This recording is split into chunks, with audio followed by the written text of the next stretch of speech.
There were a lot of really sweet cab drivers here.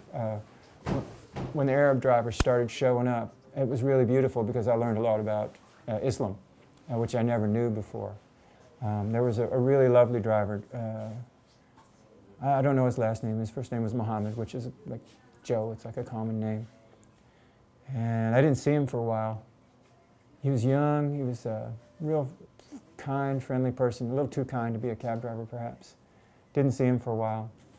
And finally we heard what happened to him. He was driving the cab and he picked up 3 tough guys, and they wanted to go to a tough neighborhood in Bed-Stuy, which back then was crazy. And he asked them for some money up front to make sure that they would pay.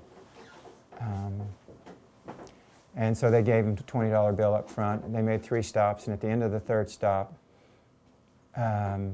2 guys got out. They were at a project in Bed-Stuy, and the one guy leaned forward through the partition and said, "Hey, why'd you ask us for money up front?" And Muhammad said, "Because I was scared." And the guy said, "Well, that's disrespecting me," and put a gun in the front seat and shot him right through the chest and just walked out of the car. And Muhammad drove himself to Kings County Hospital, which is out that way, and kind of like crashed into the emergency room and spent the next couple months there. And I don't think he ever drove a cab again. At this fleet, there was a cab number 40, that you get that had a bullet hole in the headliner where one of the drivers was shot through the head. They found him on a pile of snow. And you'd climb in and just kind of look up, and there was the bullet hole. And it was not the greatest feeling. How you doing?